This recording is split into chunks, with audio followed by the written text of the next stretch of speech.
I'm Helga from Helga's Pennsylvania Cooking. And believe it or not, this is the 4th year that I'm coming to you for the holiday season. And tonight starts Hanukkah, and tomorrow is Christmas Eve, so I want to wish everyone a happy holidays. To my Jewish friends, happy Hanukkah. And to my friends of all other faiths, happy holidays. I got some lovely Christmas mail. I want to thank Gail Gabtree. She also has her own YouTube channel, Gail Gabtree Vlogs. Check her out. She worked with Valerie Reese and Granny Monster and a bunch of others during the Black Friday charity event. Great lady. I got a wonderful card from Native Tears. If you don't know Dee and Native Tears, you need to check her out. This is Dee. And I'm so honored because I've been inducted into the crew. Let's see if you can see that or not. There you go. So I'm proud to be a part of Dee's cast iron crew, and I'll get back to cast iron Wednesdays after the new year. I also want to thank Tamsin for the beautiful card. As always, I always appreciate mail. I always look forward to it. I'm still old-fashioned that way.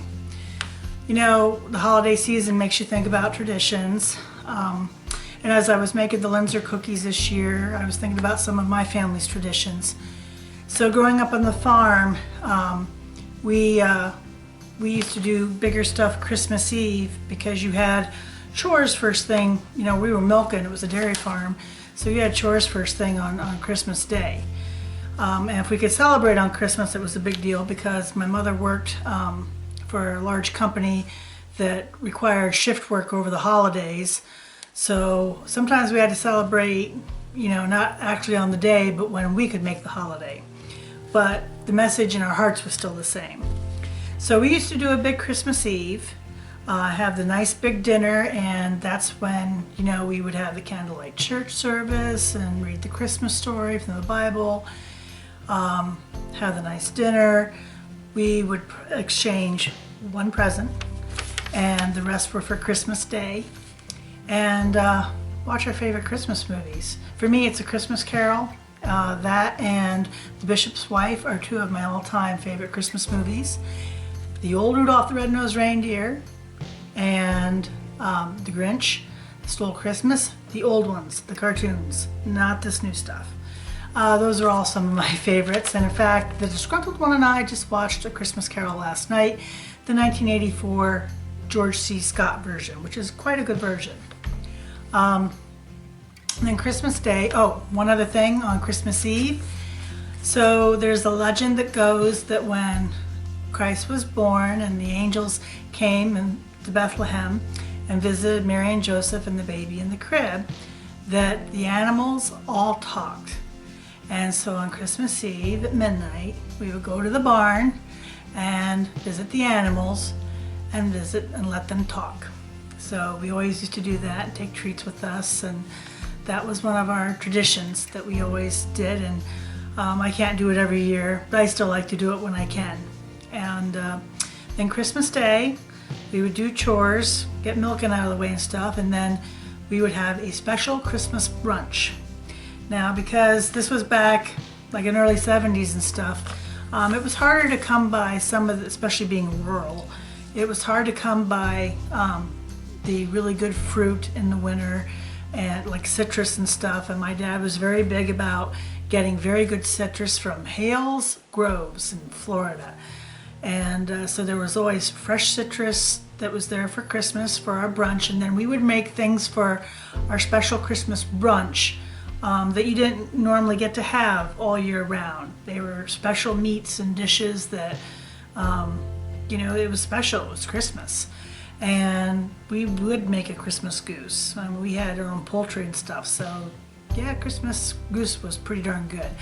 Some people, if you've never had it, it's absolutely wonderful. It's a darker meat, which I like, but it's just, there's nothing like a roast Christmas goose. So those were some of the traditions that my family had. think about the ones you have. I know not everybody had those opportunities, and for that I'm sorry, but you know what? It is never too late to start traditions. It is never too late to start doing with others those things and making special memories, no matter who you are, where you are, or what your circumstances. God usually has a way of moving people and things together in a way to make the outcome what he wants. And I know there are times if you're suffering without, loved ones that are gone this year. I am. My dad's gone. Mike's dad's gone. We think of them. If you've had other losses or you're at a tough point in your life, one of the things that I've always realized with my mom and dad's ministry and stuff is that the more you focus on others and the less time you have to think about yourself and your own problems, the better things usually are. And you're always making strides forward and serving a purpose. To me, that's always been very important. So no matter what your circumstances, know that you're never alone. And I hope this Christmas finds you well and the happy Hanukkah holiday season. And if it's not bright, you can make it bright. Every day is a choice. So, that being it, I'm going to give you my Christmas reading this year.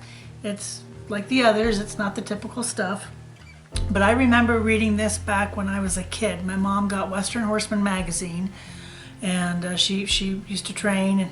She was a horse trainer and stuff for many years, and a judge of horse shows and stuff, besides our breeding program. And I've loved this for many, many years, and I felt it pays homage to the ranchers and the farmers and the cowboys and the folks that work outside with this year's message. So, a cowboy's Christmas prayer. The worn and wrinkled cowboy slowly shaved and combed his hair. He picked the finest clothes he had, and then he dressed with care. He stopped into his new-bought boots and shrugged into his coat. The others would have questioned him, but his thoughts seemed quite remote.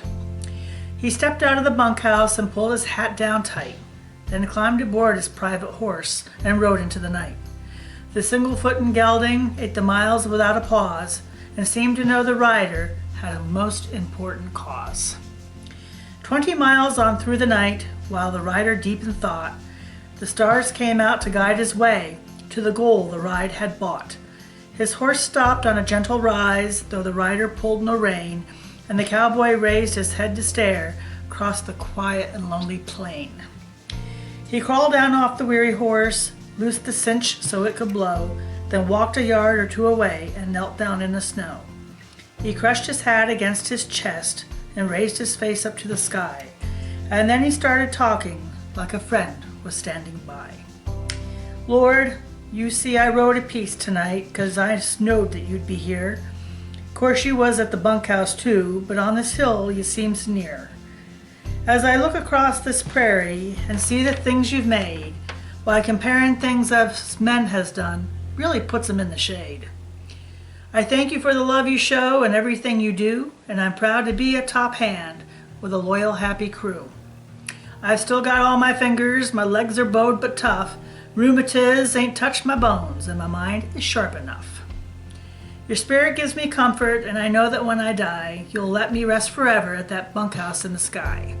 Forgive me when I wander off like a wild jug-headed hoss, and I pray you'll not give up on me, for I learned that you're the boss. I rode out here to tell you I'm thankful for a Savior's birth, and to send you Merry Christmas from your folks down here on earth. Then he mounted up and rode away with a casual goodbye nod, a cowboy in his heart at peace in the palm of hand of God. That was by Gail T. Burton. So that's the Christmas message this year. Enjoy the holidays, be safe, and I might put out an appetizer for New Year's if I have time. If not, I'll see you in 2020. Merry Christmas, Happy Hanukkah, Happy Holidays.